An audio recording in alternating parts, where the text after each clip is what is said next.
नमस्कार, आपका स्वागत है AAFT 24/7 में। मैं हूं राधिका शर्मा और आज हमारे साथ मौजूद हैं डॉक्टर उपेंद्र नाथ रैना जी, सीनियर पोएट, लिटरेचर और एक renowned media and theatre personality, जिन्होंने अपने काव्य, साहित्य और कला से ज़रिए हमेशा लोगों को इंस्पायर किया है। वी वेलकम यू सर, आपका स्वागत है। हेलो राधिका, कैसे हैं आप? मैं बिल्कुल ठीक हूँ सर, आप कैसे हैं? बहुत बढ़िया। तो सर, आपके लिए अच्छा साहित्य क्या है? अच्छा साहित्य होता है कि जो दूसरों के हित के बारे में सोचे। यानी जैसा कि आप जानते हैं कि साहित्य मतलब जो हित सहित है, जो दूसरों के हित के लिए है।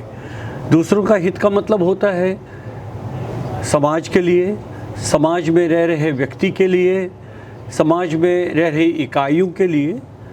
तो साहित्य का हमेशा उसका जो ध्येय होता है, उसका जो मकसद होता है, वो होता है कि दूसरों का हित हो और दूसरों की जो पीड़ा है, दुख दर्द है, उसको व्यक्त करना।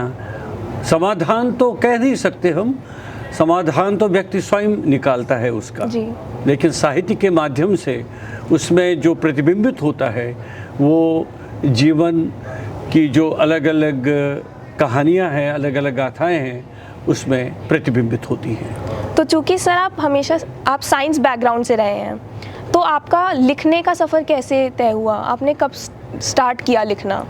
वास्तव में तो मैं तो ग्रेजुएशन तक विज्ञान का छात्र रहा हूँ, लेकिन हमारे घर में साहित्यिक परिवेश था, माहौल था। मेरे पिताजी हिंदी और कश्मीरी साहित्य के बहुत बड़े कवि, नाटककार रहे हैं और उनका हमेशा ये कहना था कि उपेंद्र, तुमने तो विज्ञान में तो ग्रेजुएशन कर लिया है, लेकिन साथ साथ में आप हिंदी में भी कुछ शिक्षा प्राप्त करिए।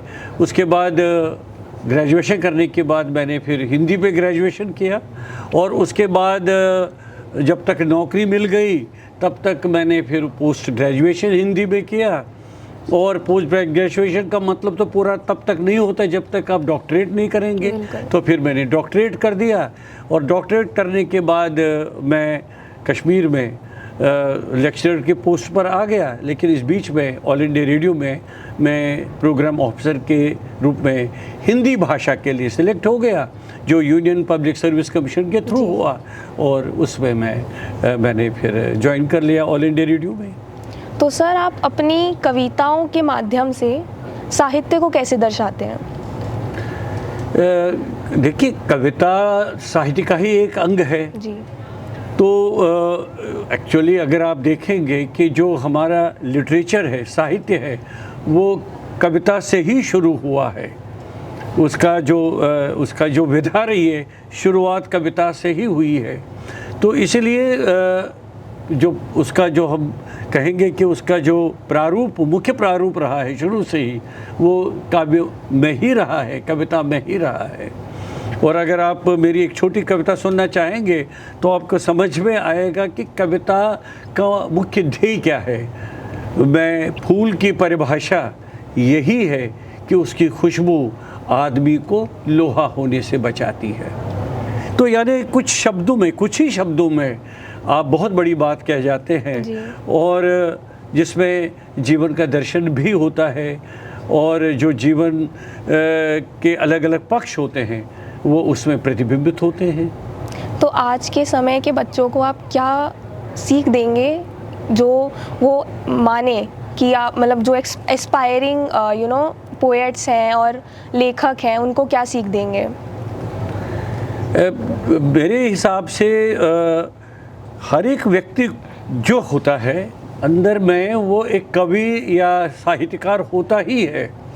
अब जो उसको एक्सप्रेस कर पाता है तो उसको साहित्यकार या कवि के रूप में माना जाता है जी। बच्चों को सीख क्या दे दूँ मैं सबसे यही कहूँगा कि आप शुरू से ही, चाहे आपका कोई भी विषय रहा हो अपने पाठ्यक्रम में, लेकिन आप लिटरेचर खूब पढ़िए। जो बड़े बड़े हमारे जो साहित्यकार रहे हैं किसी भी भाषा में, हमारा देश इतना बड़ा है, महान है, इसमें इतनी सारी भाषाओं में लिटरेचर उपलब्ध है, और अगर मान लीजिए आप कोई भाषा नहीं जानते हैं लेकिन उस भाषा के लिटरेचर का अनुवाद भी आपको मिल सकता है, तो आप हो सके जितना भी हो सके अपने पाठ्यक्रम के साथ साथ जो भी आपका विषय रहा हो, आप लिटरेचर साहित्य की पुस्तकें पढ़िए। बहुत बड़े बड़े लेखक हमारे देश में हुए हैं, बहुत संपन्न लिटरेचर हमारे देश में है, तो उसको पढ़िए और आपको और कहीं जाने की आवश्यकता ही नहीं है, ताकि आप समझ सकते हैं कि वास्तव में हमारे लिटरेचर कितना रिच है, कितना संपन्न है।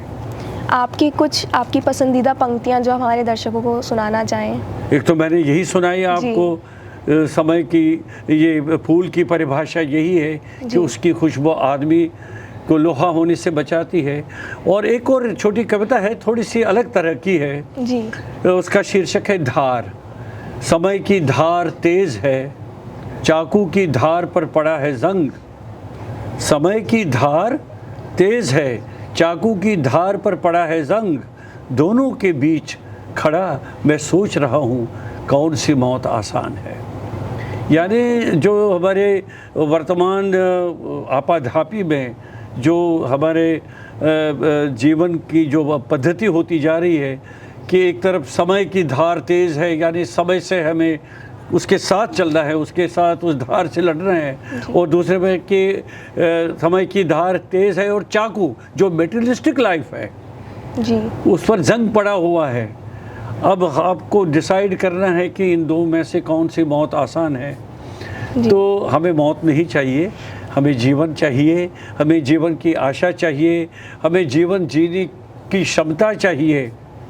मौत तो आनी होती है एक दिन, लेकिन तब तक जीवन बिल्कुल खुले मिजाज से जीना चाहिए और जीवन का आनंद लेना चाहिए। और सबसे बड़ी बात है कि अपनी सोच को सकारात्मक रखिए और जीवन को सार्थक बनाइए। बहुत बहुत धन्यवाद सर आपका टाइम देने के लिए। आप देख रहे हैं AFT 24/7 नोएडा।